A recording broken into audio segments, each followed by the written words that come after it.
Welcome to Nexus Edge, the show that helps you get an edge on your competition. I'm, of course, your esteemed host, Turd Herder, and this is the new and improved Nexus Edge. We're coming to you live on this Thursday night. Hopefully this is our new time for the rest of the season. And specifically tonight, we have the Season 9 preview for the Nexus Gaming Series. So without further ado, let's get right into it. Let me introduce my esteemed co-host, Mr. Ryokai himself. Thank you. Yep, back again on Nexus Edge here. We've revamped the show, playing in Divided Season with Gillishark, and yeah, I'm excited. Perfect. Yes, so of course you guys, Ryokai is returning host from last season. With the new format, we're just doing two co-hosts. We're hoping that keeps it lean, mean, in a Nexus Gaming Series machine or something. So there's that. I'm, of course, Turd Herder. I'm your resident bronze boy. I'm actually silver now, so that's important, I think. And yeah, we have some fun, and we're going to continue having some fun here on Nexus Edge. So let's get right into it. Before we begin, I did want to take a little bit of time to talk about the newer format. Based on what you're seeing right now, it probably looks a lot like the older format. And with that, we're working with the creative team within NGS, and we're hoping to actually get some new assets, get some cool backgrounds, some cool overlays, get some stuff going there. So that's kind of the aesthetics part of it. But we also have some really cool ideas. For those of you that were tuned into the Mead Hall, we have a new feature on the website called Play of the Game and MVP, where your captain can nominate an MVP or a player of the game or a play of the game when he or she reports the match, which is awesome because on the back end that gives us kind of an insight into who you guys thought was a really good player, who highlights those kinds of things. So, and that leads me to my next point. We're hoping to actually show a lot more highlights, maybe do a little bit more deep dive analysis. Ryokai, being the much smarter and better player than me, will give us kind of a breakdown of what's going on, what should have gone down, what maybe didn't go right, what went wrong, et cetera, et cetera, et cetera. So yeah, all kinds of stuff. Ryokai, anything else that you want to mention on the new show format? Well, I was going to mention we're also going to be doing new Game of the Week type stuff through Murda. That'll most likely be Thursday nights, and I'm planning to do kind of like a scouting report breakdown on both of the teams playing going into those matches. So I'm very excited to do that. Yeah, absolutely. And I think important with that is actually just hyping up the game of the week, making sure that you guys are aware of it, knowing the teams, knowing the storylines, what's going on. So that's something we're looking to make a change. And of course, if there's ideas you have or you think we can do something better, let us know. We're in the Discord. Both of us are very, very, very active, and you will not offend us. So please let us know what you guys think, and we'll go from there. So. And yeah, definitely make sure you are submitting your highlights. That's going to help us get those onto the show. And yeah, those are really cool. I think everyone likes those. I know a lot of people tune in for the top 5 that we used to have. So make sure you go ahead and do that. So great. Let us move right into our first segment here. It's going to be the placement discussion. For those of you that don't know, Ryokai is a member of the placement teams. So if you are upset with your placement, his DMs are wide open. But more seriously, Rio, how was the placements this season? Yeah, so we changed up the placements a little this season. We introduced that we are now doing double round robin coastal divisions. So that's a bit of a change up, kind of a trial run here with, I think it's A West, Div E, and D West, I think, are the double round robin divisions to start with this season. And give us your feedback on those over the course of the season and at the end of season survey and everything. That kind of trying that out, we think it might end up being better for placements and things like that. That we're able to have those divisions break down and not needing quite such a full division to make a competitive division basically, and giving you a chance to play an opponent that you played early on in the season, playing them again, have that rivalry build up, the rematch, especially going into playoffs and having those storylines. I think it'll be cool. You get a little bit less variety, but you get some benefits in other places and things like that. So of course with regular placements, we primarily looked at like past NGS data. There's a whole bunch of new teams that the overall number of teams also went up this season, so great stuff to see there. You've got a lot of new players that are always the hardest to place just because there's so much unknowns with them. Whereas, Right. Teams and players that have played in NGS before are a little bit easier to place just because we have more data and stuff to back it up off of and things like that. But yeah, any information that you guys give us in like the surveys and ranks and stuff like that just helps us a bunch in the placements. And I think this season we did pretty good, and I'm very happy, and I'm definitely excited to see how it plays out over the course of the season. So Absolutely. And just real quick, we have 109 teams last I checked, which is insane. I think that's an increase for, is that 10 more teams than we had last season, or like 15 I more don't know the teams? number of the last season, but it's definitely an increase from what Oh, it yeah. has been in the past couple seasons. And that's why we were able to open up Div E, which I know I'm very excited about. I don't know how many people in Div E are actually watching today, but hopefully they get a little bit of their Nexus Edge fix as the season goes on. And about the placement surveys, I know, being someone that fills them out, they are very important. Fill them out appropriately. Do not meme. I am a memer. I like doing it. I do it all the time. But the one time you shouldn't do it is a placement survey. If you joke, if you're a heroic level team and we don't exactly know who you are, and you put that you're a Division D level team, we might think you're a Division D level team. So just double check, make sure that you're being serious, and we'll go from there. So We will probably figure it out. I don't think quite that eventually, is likely to happen, but it makes it more work on us on the back end, and you're a headache, and we might place you a little bit higher than you need to poke you back a little. Yeah, it's a double-edged sword. You can be placed too low, too high, depending on what your answers were to the survey. If you guys are going to be try-harding and you put, oh, we're just having a little bit of fun, that could maybe lend you in a higher or lower division than where you'd be more competitive. So do that. I don't have any other things. If you guys have questions about placements, probably not specific team placements, but maybe you will have them, go ahead and ask them. We'll go ahead and get those questions over to Ryokai, see if he has answers that he can give us. Excuse me. But before we move on, I do have one question. Were there any surprising teams? Maybe they made some roster changes. Maybe they didn't make roster changes, but they still moved a bunch. Any kind of teams that fit in that this season? Yeah, there's a few teams that have returned with a similar like brand name, I guess, team name, in the past, but shaked up like a majority of their roster of players. So I think Regen Anomaly is one that was like in Division D last season and is now in Division A. I think Division A West. Two Calculated to Throw, I think, is also a similar story, that they were in Division C, and I think now they're placed in Division A. So a couple of those teams, it's basically that you placed them as if they're a brand new team, not really. Right. They're the same team in name only, really. So some of those may or may not be surprising, but if you don't know the roster changes behind that, it might be surprising on the surface kind of thing. Right. I think the biggest surprises are, and they almost always are, the brand new teams, where they're going to surprise you no matter what. You don't know whether they'll do well, whether they'll not do well. They're a giant mystery, and you just are along for the ride. So, well, I know being a player in the lower divisions, that sometimes happens. I've certainly been on the receiving end and been the one giving the beatdowns, and it's interesting being with those newer teams. So definitely cool. So I think that's enough on placements. Unless you had any other comments, anything. Perfect. Well, I think we should get into our first brand new segment. I know you've been anxiously awaiting this. It's a segment we're calling Bronze or GM. And it's a segment that we're going to use to facilitate discussion over certain topics.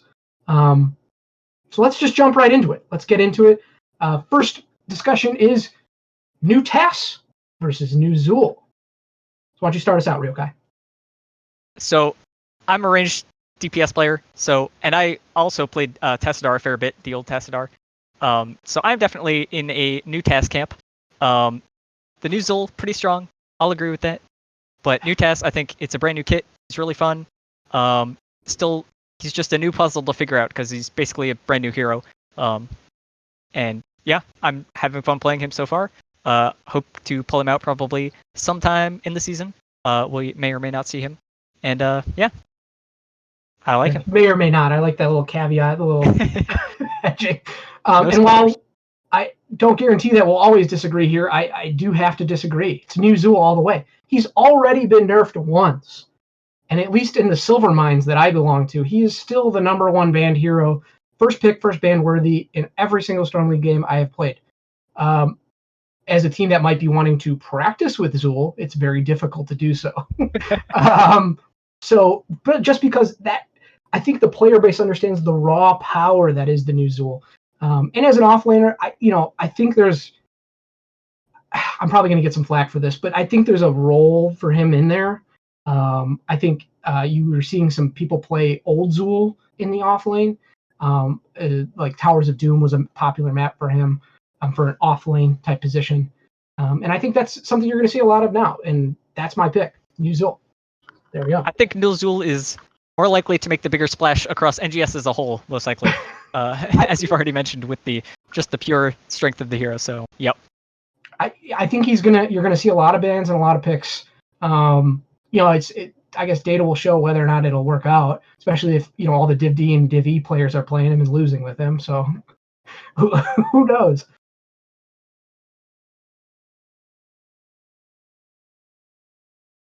And I think we have a question in chat.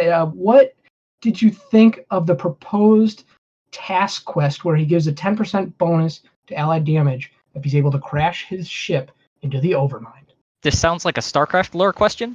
I am not aware of StarCraft lore. So, I'm a Warcraft sounds like guy his new myself. level 20 Kala's gift, I think, thing, where you and your team get like bonus spell power or whatever. So, I don't know. And I know a lot of people ask for the Overmind hero, but I don't have much to say on that, unfortunately. Oh, I remember hearing about that. That was stuff with whether or not he could change the core or something like that. Yeah, people have been asking for that for a long time, so. And we got Deathwind. Who knows? True. All right, let's move on to the next topic here. It's going to be the new core abilities. Before the show, we actually both picked one. I'll start mine. Dragonshire. Best map, best core. Easy. He's going to be throwing a big old rock at you. And what does this rock do? He does it every 6 seconds, mind you. What does this rock do? It stuns you. And not only does it stun you, it turns you into rock. But as far as functionality goes, you're just stunned. And you take a little bit of damage. Hopefully that's not too much, but you're going to take a little bit of damage. But I'm all about the big lob and throwing rocks. Honorable mention, of course, the non-NGS maps have some incredible ones. Warhead Junction, nuking people. Come on. And Blackheart's Bay, shooting cannons at folks. Like I'm just all about that game. That's good. Good content. So there it is. That's my answer. I'm sticking to it. My pick is a cheaty double pick, so it's Infernal Shrines and Battlefield of Eternity. They're both the same thing. But it's just the giant frozen Punisher circles all the way around the core. You can't even step up or melee it or anything. Super oppressive, super annoying. So that's my pick for the best new core ability.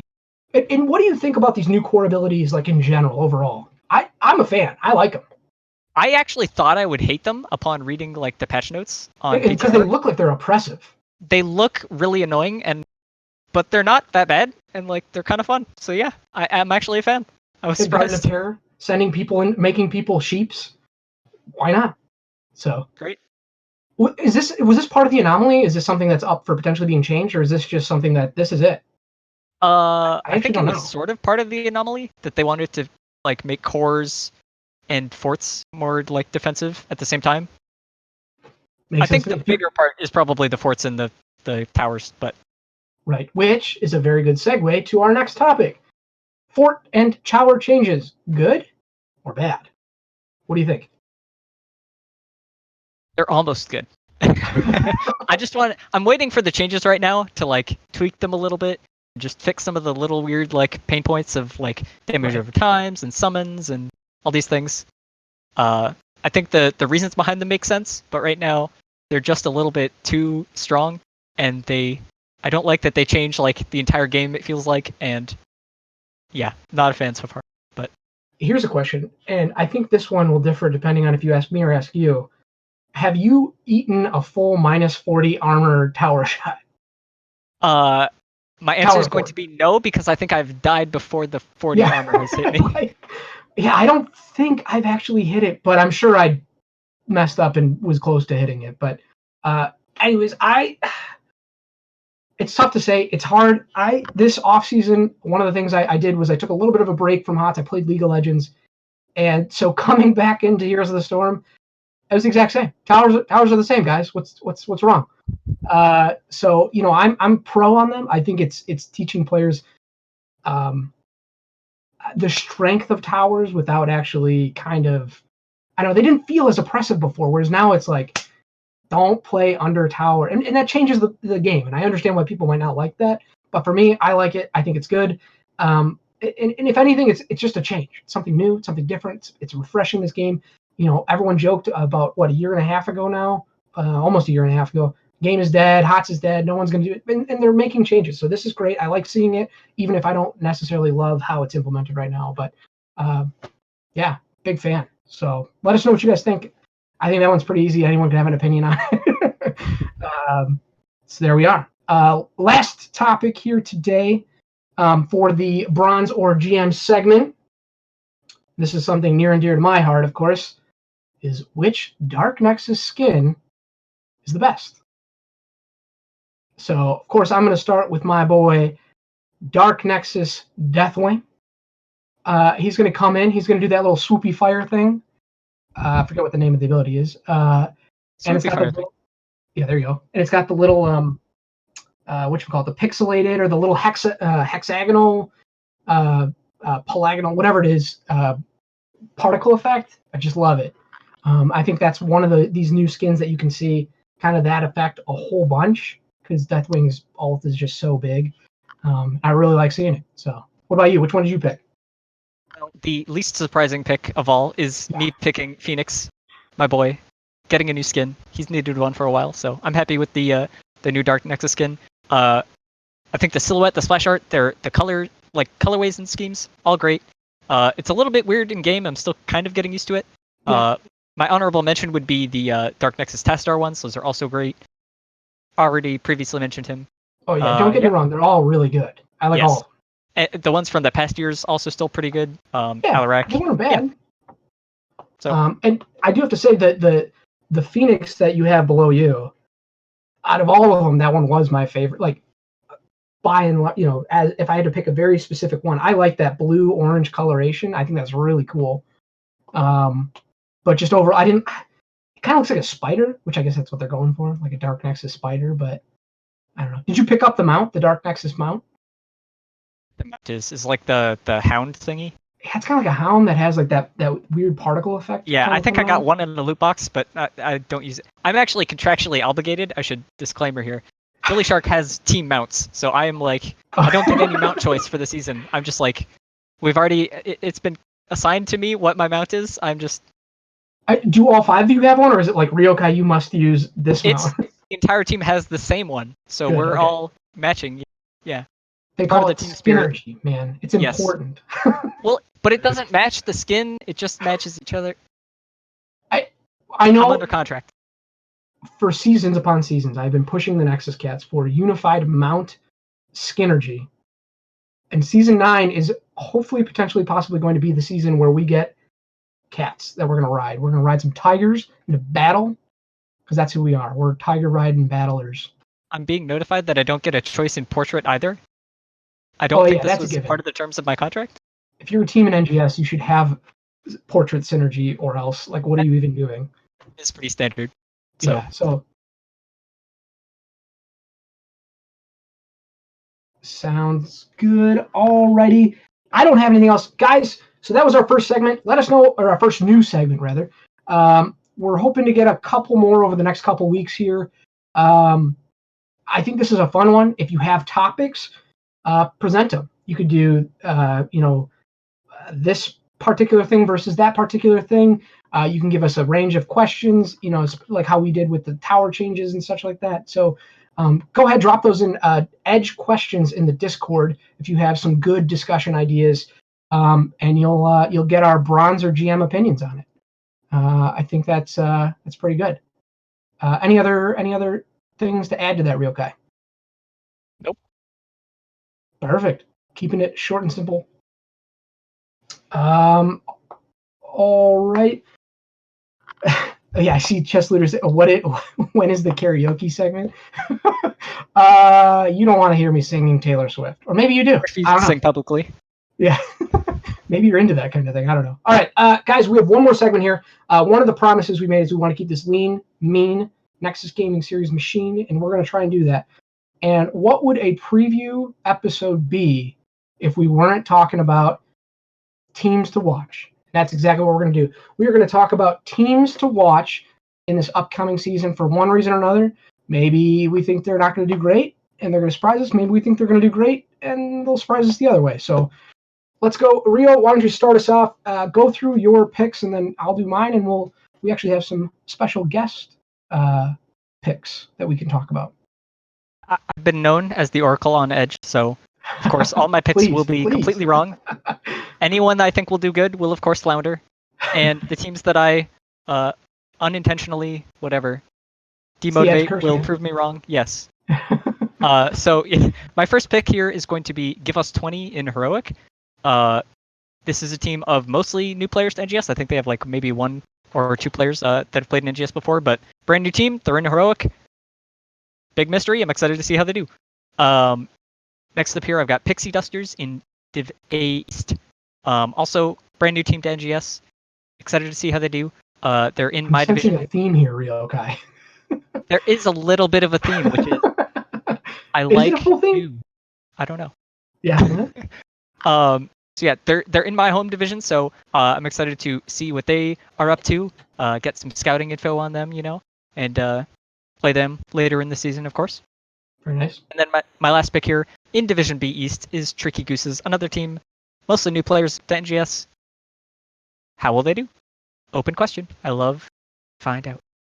And important, Tricky Gooses, although has the word goose in it, not related to Mongoose at all. True. So there we go. All right, let's bring you my picks. There was one name when I was going through the meat hall here that I was just a little surprised to see. I actually thought it was an error. I went and I messaged Mongoose. I was like, is this right? It is right. And that team is Regen Anomaly in Division A. They were C last season. I know you mentioned 2 calculated 2 throw. I for similar reasons, I would recommend watching them too. It's the C team going to A. That's a jump, and it is a different roster. I'll give you that. But I think they're a team to watch. If they can pull it off, I think they're going to be great to watch. And if they don't, it'll be still interesting to watch and see how that plays out. Carve actually started with me in season 5 as a Division E player, and now he's playing in Division A. So props to him alone just for making that trajectory. So that's a team I would think you should watch.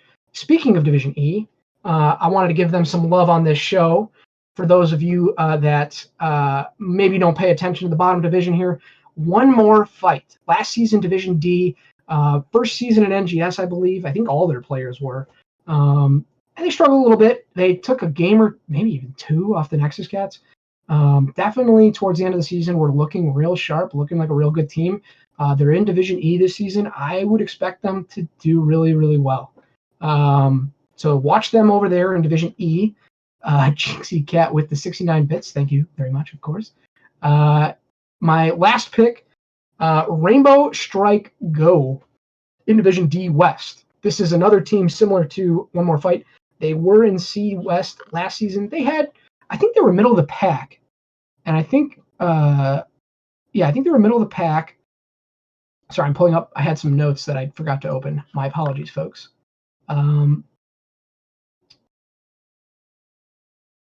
They were able to keep up with some C West teams last season. Now they're in Division D West, and I think they're going to be another team to watch just because I think they're going to do well. It's going to be interesting to see how that double round robin format changes things. Is that better for teams? Does that make it worse? Maybe you get lucky on the 2-1 win the first time, but then it goes the other way the second time. Who knows? So that'll be an interesting team to watch. Overall, I think the double round robin segments are going to be great to watch. So keep an eye on that. And of course, we did ask our new head analyst, what do you think are some teams to watch? So we have Key, of course, our new head analyst, has made some picks. So Ryokai, why don't you give him the first couple picks here for what Key thinks? Yeah. So Key's first pick here is Regen Retro in Division A West. So definitely a team. They've been improving. I played against them in season 7, I think, and they were already a pretty good team. And they've been improving since then. So they're definitely a team to watch out for contending at the top of Division A. And yes, I'll echo what you said already with pretty much all the teams and just the double round robin divisions in general. I think are going to be very interesting to watch. So I will be keeping a keen eye on those. Next up in Division B West here is Soak Every Lane, and last season I think they were up towards the top of the division, but not quite the very top. There were some other teams. You Are Not Alone that were doing pretty well in Division B also. I don't think anyone else won except for You Are Not Alone. Yeah. I think they the team that went undefeated. That sounds right. They might have lost one game. I don't remember, but yeah, playoffs maybe something like that. Yeah. So without them, no longer in the picture. These other Division B teams who were kind of getting punched down a little bit now might have an open field to do very well themselves. So a returning team here. They've always done pretty well in Division B. I think they've added BMed Wipeout this season, and so yeah, they'll probably do pretty well. I think they added some strong players, so definitely look out for them in Division B West. Very nice. And Jordo Max in chat is mentioning that they did drop some matches to Salty Hill Nurgles in the grand finals. I do apologize for not realizing that or remembering it. So there we are. And let me get into the last 2 picks here by Key. He made 2 C division picks. One of them is a team that I'm very familiar with, specifically getting beat down by. That's Bancho C East. Bancho really just ran a clinic on Division D, being the grand finalists and champions of Division D last season. They were an incredibly tough team, they were really good. And I think it's just because they put in a lot of time, a lot of effort, and I think that's going to carry them into Division C and C East. And I definitely think that Key believes the same. He says that they had a flash of brilliance during the offseason.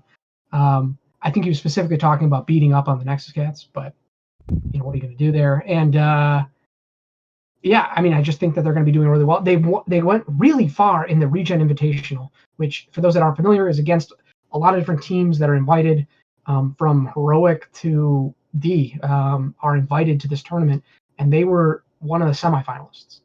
So definitely a team to watch. Can they keep it? Are they potentially a Div B team? Who knows? That are things that we'll be looking out for. And finally, go ahead, Rio. I was just gonna say, I think the Division A and Heroic teams are in a separate bracket in the Region Invitational. Brackets, yeah. So, Division D teams are not playing against Heroic. That just wanted to clear that really quick. Hey, Nexus Cats play against Party Time, so it felt like we were getting playing against a Heroic team, but there you are. And then finally, and I don't see him here, but can't counter pick stupid in C West. Key wants to pose a question. Is it finally their time? Is this their season? And I think it might be. They're at the top of the division, I think. Not only that, they also have a sister team, so they have 2 chances at getting the top there. So very good. Valkymer, of course, I know watches the show sometimes, and shout out to Valk's mom. And that's going to be an interesting pick and an interesting team to watch in C West. And there it is. Any other comments? Any other teams to watch? People in chat, if you guys have a team to watch, let us know. Maybe we got it wrong. Maybe you don't think we should watch Nexus Cats or whatever team. Oh, and very nice, Slexia. I was just reviewing chat. 69 bits by Slexia. Thank you so much for the donation of bits. We really appreciate it. Ryokai, I got nothing else. What about you? I think I'm all good. There we go, guys. Guys, this was Jordo Max asks who has the best team name and why is it Roomba Rotations? And that's a really good time to potentially tease some future segments that we have baked up. Perhaps we'll be discussing this at a later date. We'll see. Might have not only done it this show because we didn't have the time to set up production beforehand. Could be. You never know. So there we are, guys. This was the new Lean Nexus Edge let us know what you guys think. Obviously, this one, it's the preview. We didn't have a whole lot going on this, to discuss just yet, but we're expecting to get some more hard-hitting analysts. We want to make this more Sports Center style, and keep it entertaining more above all else, but also keep it informative. So let us know what you guys think. Let us know what you thought of the Bronzer GM segment. We really appreciate it. But without further ado, I'd like to thank my co-host Rio Kai, and of course the behind-the-scenes guys, Linehouse, the producer, and Key, the head analyst. They do a lot of stuff behind the scenes. Linehouse specifically running this show, so that's very helpful, and we appreciate him. So Rio Kai, why don't you say goodbye? Where can the people reach you? Yeah, I'm Ryokai pretty much everywhere.